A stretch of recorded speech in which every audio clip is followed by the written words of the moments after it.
บินได้อย่างนกจะโบกจะบินไปหาแก้วตาให้ได้ถึงจะอยู่ไสจะใกล้จะไกลลำบากทุกยากเพียงใดขอบินไปอยู่ไกลกับน้อ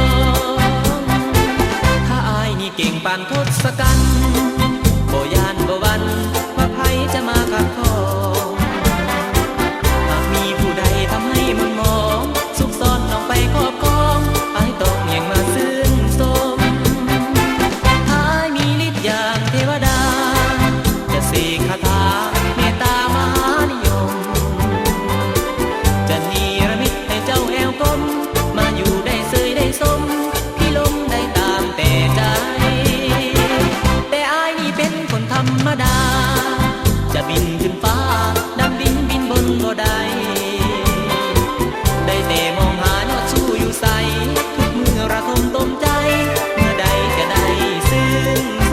ม